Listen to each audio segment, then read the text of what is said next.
Ang susunod po nating video, paano maglinis ng kuko ng ating mga pusa o kuting. Okay? Adult man yan o kuting, parehas lang ang procedure. At pinaka-advice ko, ang position ay yung nakasalampak. Maraming control dito, pwede itong gamitin, lalo na sa mga adult, ang ipit, sa mga malilikot. At ganito, pwede rin ganito. Yung ganitong style, yan, salampak. Ano pang hinatay natin? Simulan na natin. Umpisahan natin. Ito po ang gamit ko, pang adult, dahil malaki ang aking mga galamay. Meron naman maliit, mas maganda yon, kitang kita, lalo na pang mga kuting. Okay? Pero kung kaya mo naman to, talasan na lang naman tayo. Okay? Simulan na natin. Ito, unahin natin sa kamay yung ulo. Yan siya, yung ulo niya. Dadalawa lang tayo. Okay? Tapos ganyan. Okay? Huwag po natin pakasagad. Siguro mga ganyan lang pagka mga kuting. Kita yung pinakadumi. Okay? Meron niyang hangganan. Okay? Kung pagmamasdan nyo maigi, kung tututukan nyo maigi, meron niyang pink. Okay? Huwag ko makita natin dito sa aking camera. Meron niyang pink sa kuko. Okay? Huwag na nating pakasagad na abutin doon dahil masusugatan yan. Kung sa range ng puti na makikita nyo, kalahati lang sana. Magiging regular naman magiging regular naman yung pagcut nyo eh. Every week, check nyo yung kuko nila kung tumatalas na. Bawas. Konting-konti, di ba? Once na na-maintain mo na yun, madali na lang ang pagtatabas.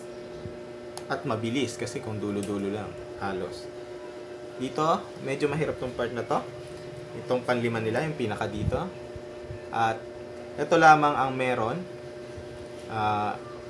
Unahan lang ang merong panlimang daliri. Meron silang panlima dito pero hindi na nausbong ang daliri at kuko. Madalang magkaroon ng may usbong sa paa. Okay? Ganito naman pagka medyo tayo, medyo paislan.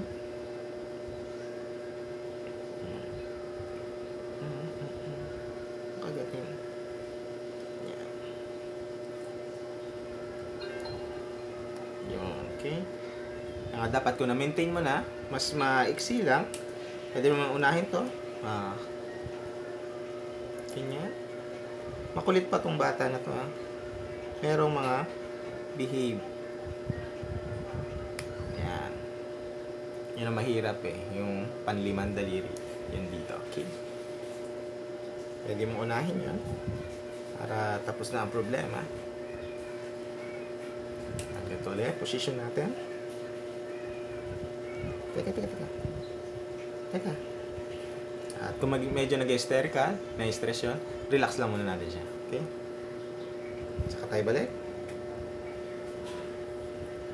At mas maganda kung sa medyo tahimik na lugar kasi para hindi sila naiirita sa mga motor, busina, aso. Okay? Ganda yung may relax. Kagaya nito, kwarto. Siya nalilinisan. Lilinis na lang ako. Okay? Tapusin natin ito. Ayaw pa? Ayaw pa tapusin? O naman.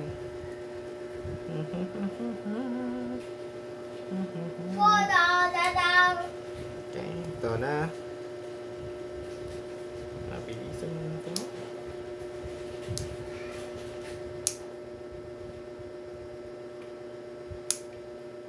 Sa paa. Ito naman yung sa paa. Okay, pagkakuting. Pagka malaki kasi, tutok lang kayo dyan, mayroon tayo namang gagawin sa ating mga adult na gantong pagkuko. Ito kasing kuting, halos isang braso lang.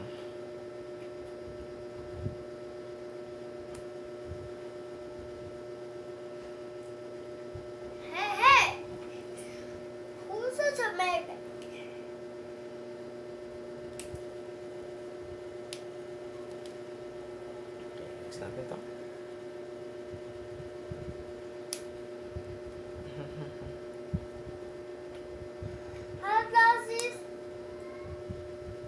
Alasis Bagada. Yes. Alasis Yan. Bagada. Mapapansin nyo, tig-apat lang. Madalang ang tinutubuan ng panlima. Madalang po. Ang tinutubuan ng daliri na panlima.